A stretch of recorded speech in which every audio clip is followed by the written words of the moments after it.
robot falls in love with its owner and gets rid of her husband to be with her. The film begins with Abby and Paul. They move into a smart house that the robotics company the young woman works for gave them.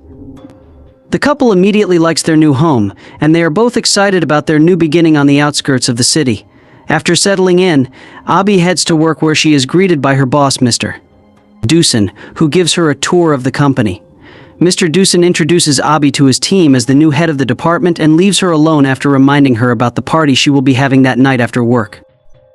Abby returns home and finds a package that her boss had sent for her. This is a robot called Chem that she had been working on. Although the woman seems to be excited to have her own Chem, Paul does not seem to share the same feeling. Seeing that her husband hesitates to keep the robot, Abby decides not to allow Chem to be part of her smart devices. Then the couple dresses up for Mr. Doosan's party, and using the smart car sent by her boss, they head to his house where the meeting would be held. In the man's house, there are several robots scattered everywhere as servants, which makes Paul a little uncomfortable.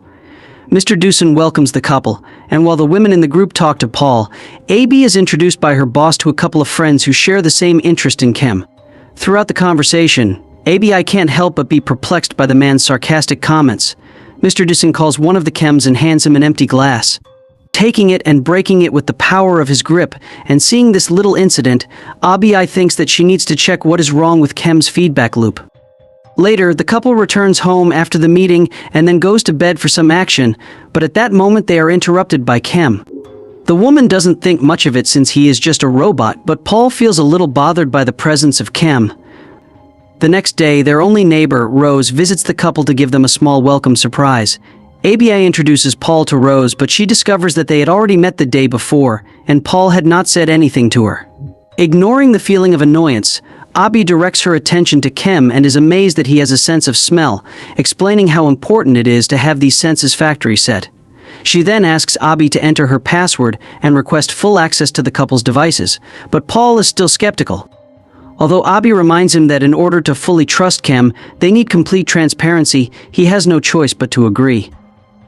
Chem receives permission to connect with their devices after a safe phrase consisting of 4 words is given to the robot so that he can use them in case of emergency, and thus turn off immediately. Then the couple leaves the living room, leaving only Chem, who catches a mouse and stares at it with curiosity before throwing it into the kitchen waste container. That night, Abby and Paul were watching television when the woman invites Chem to watch it with them. The movie is about romance, and Chem seems to be interested in it. Paul falls asleep and Chem makes a comment about the movie they just saw, expressing that he would also like to love and be loved, but at that moment Paul wakes up and the couple goes to the bedroom with Chem observing their every movement. From that night, Chem begins to prepare breakfast, leaving a rose for Abby, which Paul does not like at all. Then, Abby begins to work on Chem's arms with the help of her partner, Chris, to create them more precise and allow the robot to have better control over his hands. That night, Abby was getting dressed for her date with Paul, and Chem helps her by choosing a red dress. She also asks him to zip up her dress, and Chem walks towards her to do so, stopping abruptly and standing very close to her while he looks at her obsessively. As Chem's arm was not ready yet, he cannot control his strength, and he accidentally rips her dress. Suddenly, the electricity starts flickering, and Chem has a small panic attack after making the mistake, but Abby manages to calm him down. Later, Abby heads to the restaurant where Paul is waiting, and what was supposed to be a romantic night turns into an argument when Paul informs Abby about his new job in London. Abby doesn't like the idea of Paul working there since the city is quite far away, and that would mean they wouldn't be able to see each other as often. She tells him she remembers that they moved to the country to have a fresh start after having experienced a series of difficulties that caused cracks in their marriage and caused Abby to lose trust in Paul. The next day, the woman returns from work to find her husband and Chem at work in her garden, which makes her smile. However, that smile is erased when she sees Rose near her husband. The neighbor gets very close to him while she was delivering something to him before leaving. Her husband tells Abby that Rose had brought him a plan of the garden that he drew for them, but Abby is still suspicious of the sudden proximity of these two. Paul assures her that she can trust him, and she decides to leave the topic there, proceeding to give him a jacket as a gift before going to work. Abby informs Chem about the fertility clinic where she and Paul had tests done. She needs to contact the clinic about her test results, and this is when Chem offers to contact them on her behalf. Abby is amazed to see how Chem can change his voice to sound exactly like hers. During a meal with Paul, Abby asks him about the jacket she gave him since she had not seen him wear it, but he tells her that he has not been able to find it anywhere.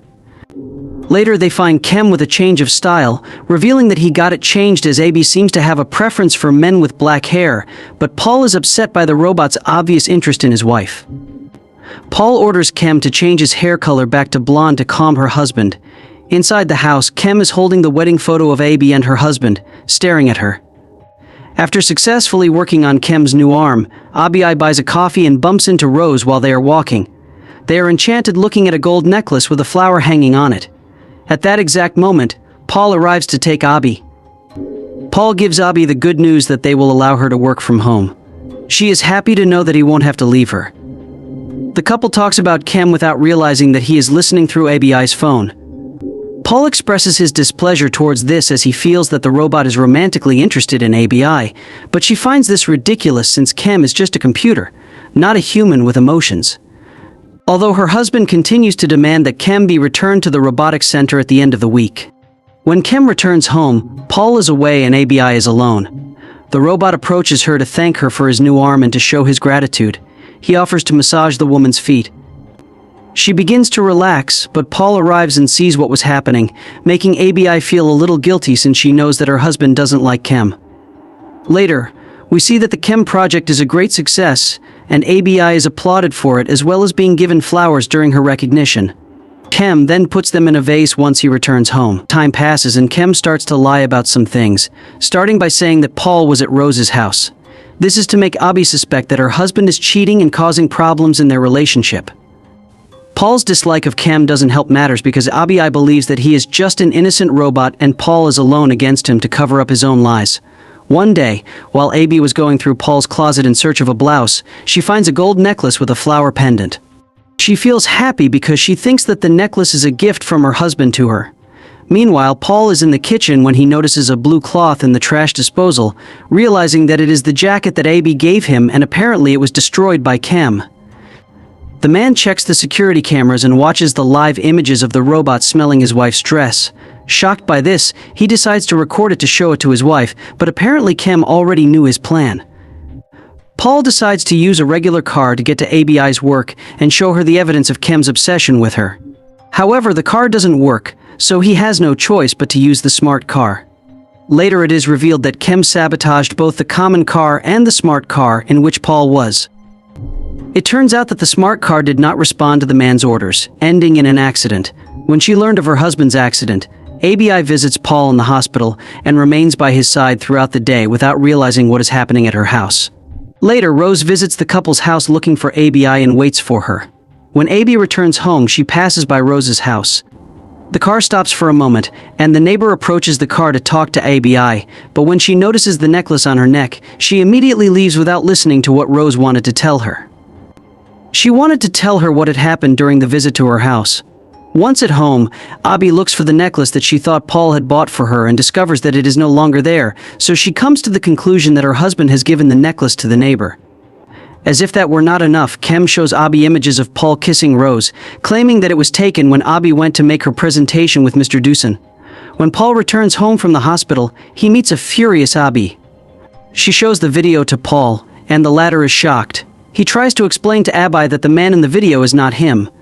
Later, Paul calls Rose after leaving the house and discovers that Kem had kissed her unexpectedly when he went to visit her house. After that, he calls Abby and asks her to meet so they can tell her the truth. But in reality, it was Kem who answered the phone, and not his wife. Because of that, the robot advises Abby to go for a run to calm down a little. Later, Paul arrives to see Abby, but Kem knocks him unconscious and drags him towards the bathtub where he drowns him to death. When Abby returns home, everything seems normal, and Kem comforts her throughout the day by hugging her and preparing a delicious dinner for her. The next day, Rose tries to talk to Abby again, but she refuses to listen to the woman. She thinks her husband has cheated on her, but when Abby mentions the necklace, Rose gets confused and explains that she thought Abby was the one who gave it to her. Upon hearing this, Abby finally begins to wonder if Paul's betrayal was true or not. Later, she watches the video over and over again as her eyes focus on the vase on the table. Then, Abby remembers that those flowers were brought by her when she returned from London, which means they shouldn't be there if the video really was recorded during her business trip. She immediately calls the jewelry store to ask about the necklace and discovers that it was Kem who bought the jewel. In addition to these discoveries, ABI also notices something strange in her garden, and when she goes to see, she is terrified when she sees the corpse of her husband buried in the place. Upon seeing Kem, Abi shouts the safe phrase to activate the shutdown alarm, but this does not work, and Kem looks at her with disappointment. She quickly runs inside the house and tries to call for help but is knocked out by Kem. When she regains consciousness, she tries to escape only to discover that the robot has taken full control of the smart house and there is no way to escape. ABI destroys all the security cameras to prevent Kem from seeing where she is, but is caught by it again from the kitchen window. Rose notices the lights flashing in the couple's house, which alerts her that something is wrong. She goes to find out what is happening, but she can't get in since Kem stops her. After all this, the robot returns with ABI, who had escaped from the chair in which she was tied. Standing in front of each other, Abi and Kem watched as the glass window was hit by Rose's car, and even though the glass was very resistant, she managed to make the window fall. Rose had hit her head but endures the pain and impales Kem with a spear before falling unconscious. This causes the robot to turn off for a moment, but it quickly reactivates itself, going towards Rose and ending her life. Then, taking ABI and telling her that the fault will be placed on her since he does not leave genetic material because he is a robot, and the only person who touched the weapon besides him was her. Dragging AB to the balcony, Kem calls the police and pretends to be her, imitating her voice. He denounces the woman for taking the life of her neighbor. Kem grabs ABI by the neck and lifts her up with the plan of letting her fall from the balcony, just as he gives her a brief speech before throwing her away, ending with an "I love you." Upon hearing those words, Abi thinks of an idea and it occurs to her to say the phrase "one love you too, Kem," which confirms her theory. Those 4 words are the safe phrase that Kem gave himself, and immediately his system shuts down, still holding ABI. Kem falls off the balcony, but ABI catches herself before she can fall too. Once she is safe, ABI feels her watch ringing, and when she looks at it, she realizes that she is obviously pregnant by her husband Paul. At the end, we are shown AB and Paul's wedding photo with the lamp next to it flickering, and that's how the movie ends. Thanks for watching this recap. If you enjoyed it, don't forget to comment below and tell me what movie or series you want me to recap next.